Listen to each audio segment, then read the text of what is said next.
అందరికీ నమస్కారం. నేను మీ పిసిరెడ్డి. ఏ యూట్యూబర్ అయినా, ఏ మీడియా సంస్థ అయినా, అది పెద్దది కానీ చిన్నది కానివ్వండి, ఏ సోషల్ మీడియా యాక్టివిస్ట్ అయినా ట్రెండింగ్ ఇష్యూ మీదనే 4 వీడియోలు చేసుకుంటారు. ఎందుకంటే రీచ్ వస్తుంది, సబ్స్క్రైబర్స్ వస్తారు, ఫాలోయర్స్ వస్తారు అని. నేను కూడా అంతే. దాదాపుగా ఏదైనా ట్రెండింగ్ ఇష్యూ ఉంటే దాని మీదే ఒక కంటెంట్ చేసుకుంటాం. అందరూ చూస్తారు, మన అభిప్రాయం కూడా తెలుసుకుంటారు. సపోర్ట్ చేసేవాళ్ళు సపోర్ట్ చేస్తారు, లేదంటే లేదు అన్నట్టుగా. కానీ భారత్ పాకిస్తాన్ మధ్య ఉద్రిక్తతకి సంబంధించి నేను ఒక్కటంటే ఒక వీడియో కూడా చేయలే. కొంతమంది శవాల మీద చిల్లరేరుకునే ఎదవలు మతాల మధ్య చిచ్చు పెడుతున్నారు. అక్కడ ఏదో జరిగిపోతుందని వ్యూస్ కోసం, టీఆర్పీ కోసం ఇక్కడ తప్పుడు ప్రచారం చేస్తున్నారని చెప్పి ఒక 10 రోజుల క్రితం ఒక వీడియో చేశాను. అంతకు మించి ఒక్క వీడియో కూడా చేయలేదు. ఎందుకంటే నేను ఒక భారతీయ మహిళకి, ఒక భారతీయుడికి, భారతీయ చట్టాలకు లోబడి పుట్టినటువంటి భారతీయుడిని. ఇది పచ్చిగా చెప్పాలంటే ఒక అమ్మ అబ్బకి నీతి నిజాయితీగా పుట్టా. నేను అక్రమంగా పుట్టల. ఈ దేశం అంటే నాకు అభిమానం ఉంది. ఈ ప్రభుత్వం పట్ల, ఈ ఆర్మీ పట్ల నాకు గౌరవం ఉంది. వాళ్ళ గెలుపే నా గెలుపు. వాళ్ళు ఏ నిర్ణయమైనా తీసుకోనండి. ఆ స్థానంలో నరేంద్ర మోడీ గారు ఉంటారా, రాహుల్ గాంధీ ఉంటారా, ఇంకొకరు ఉంటారా నాకు అనవసరం. నా దేశం గెలవాలి, నా పగ, నా ప్రతీకారం నా ఆర్మీ తీర్చాలి. ఏమైనా చేయనండి, ఫ్రీ హ్యాండ్ వాళ్ళకే. అంతేగాని నేను దాని మీద చిల్లర ఏరుకునే పనులు అయితే నేను చేయను. ఇది నేను కట్టుబడి ఉంటాను. నేను ఈ దేశంలో పుట్టడమే నాకు గర్వకారణం. నాకు ఈ దేశం ఇచ్చిన సంపదే నాకు గొప్ప. ఇలాంటి చిల్లర వీడియోలు, పనికిమాలిన పనులు చేసి ఆ వచ్చే 10 రూపాయలు నాకు దక్కదండి. కడుపుకి వంట పట్టదు. మీకు ఎందుకు ఇదంతా చెప్తున్నానంటే, రాత్రి 10:30, 11 గంటల టైంలో జస్ట్ ఫేస్బుక్ ఓపెన్ చేశా. జమ్మూ కాశ్మీర్ మీద దాడి, జమ్మూ ఎయిర్పోర్ట్ని దిగ్బంధనం చేస్తున్నారు, తర్వాత వచ్చి ఐపీఎల్ మ్యాచ్ని అర్ధాంతరంగా ఆపేసి అక్కడి నుంచి పంపించేస్తున్నారు అన్న వార్త తెలియటంతో కొన్ని నగరాల మీద పాకిస్తాన్ విచక్షణారహితంగా దాడులకి ఉసిగొలుపుతుంది అంటంతో నిజంగా చెప్తున్నాను, గుండె వేగం పెరిగిందండి. నాకు తెలియకుండానే నా కళ్ళల్లో నుంచి కన్నీళ్ళు వస్తున్నాయి. ఎందుకంటే వాళ్ళు నా అన్నదమ్ములండి, నా భారతీయులు, నా సాటి భారతీయులు. ఏ రాజస్థాన్ మీద జరిగినా, ఏ గుజరాత్ మీద జరిగినా, ఏ కాశ్మీరీ మీద దాడి జరిగినా అది నా మీద జరిగినట్టే. అందుకే నేను కొంత భావోద్వేగానికి గురైపోయి ఏం జరుగుతుంది, భయాందోళన, భయం వచ్చేసింది నాకు. అన్న ఎందుకు భయపడటం, మన ఆర్మీ పటిష్టంగా ఉంటుందంటే కూడా ఒక్క ప్రాణం పోయినా నేను సహించలేను. అంత భయంకరమైన విషయంలో వెంటనే టీవీ ఛానల్స్ పెట్టాను. తెలుగు ఛానల్స్ చూస్తే నాకెక్కడో డౌట్ కొడుతుంది. ఏందో గందరగోళంగా చెప్తున్నారు. ఐఎన్ఎస్ విక్రాంత్, ఆయుధాలు, ఇది అది, కరాచీని పేల్చేశారు. అవన్నీ సంతోషించదగినటువంటి పరిస్థితే, మనమేం కాదనట్లేదు. కానీ నా భారతీయులకి ఏమవుతుంది, నా కాశ్మీర్లో ఉండే సామాన్యులకి ఏమవుతుంది, పంజాబ్లో ఉండే వాళ్ళకి ఏమవుతుంది, రాజస్థాన్లో ఉండే వాళ్ళకి ఏమవుతుంది, ఇది ఒక ఆందోళన. చండీగఢ్లో ఏం జరుగుతుంది, అంత కన్ఫ్యూజన్ అండి. భయంకరమైనటువంటి ఫేక్ న్యూస్. సభ్య సమాజం వీళ్ళు నిజంగా చెప్పాలంటే భారతీయుల, నేను మాట్లాడడం ఎంతో కంట్రోల్ చేసుకొని మాట్లాడుతున్నాను.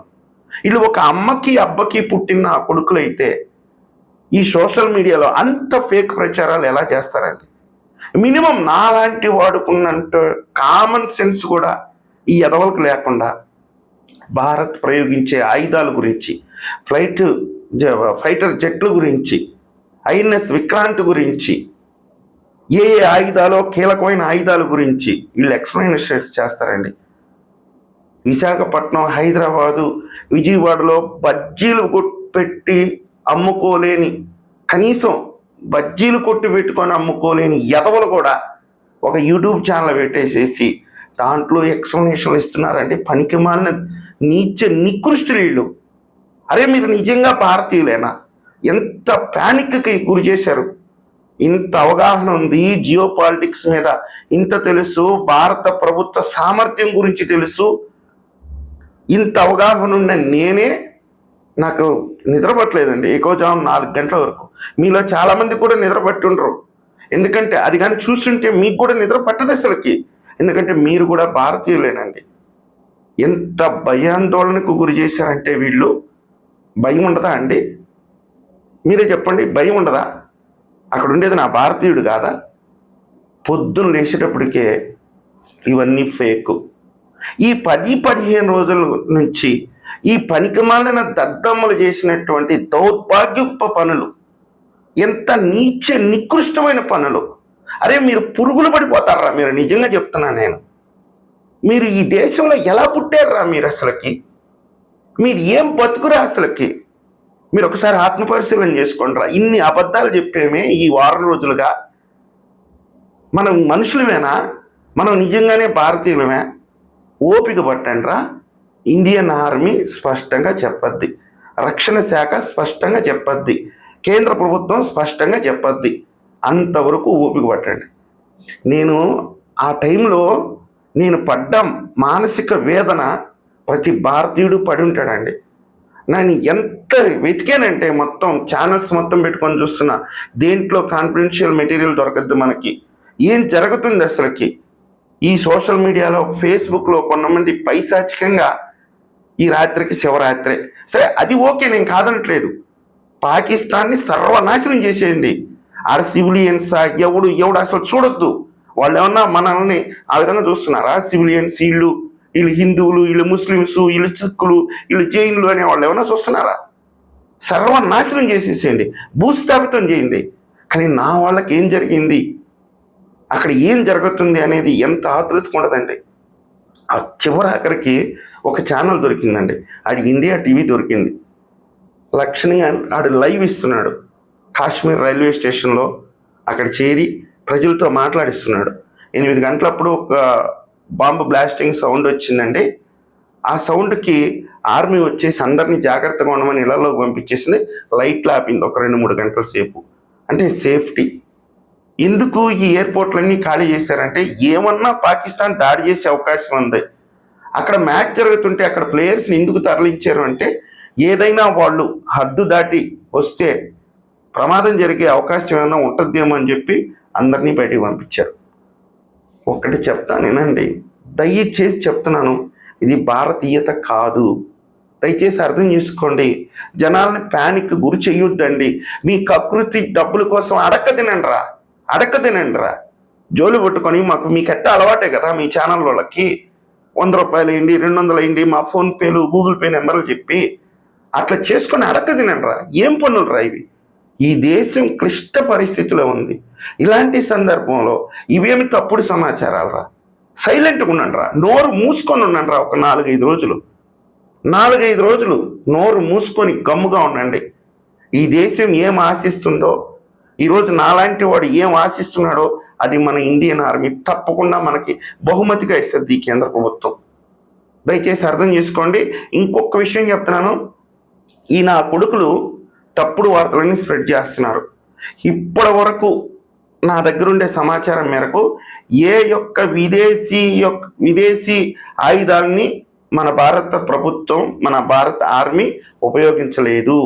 ఇంతవరకు కూడా స్వదేశీ పరిజ్ఞానంతో చేసుకున్నటువంటి ఆయుధాలనే ప్రయోగిస్తున్నారు.